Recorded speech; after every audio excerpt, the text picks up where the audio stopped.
মা শীতলার বাৎসরিক পূজা, বেহালা সত্যেন রায় রোড, কলকাতা 34। দুপুর 12টা থেকে পূজা শুরু।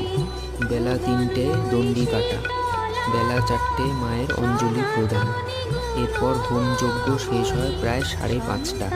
তখন থেকে ডালা বিতরণ শুরু। সন্ধ্যা 6টা থেকে মায়ের সন্ধ্যা আরতি। জয় মা শীতলা।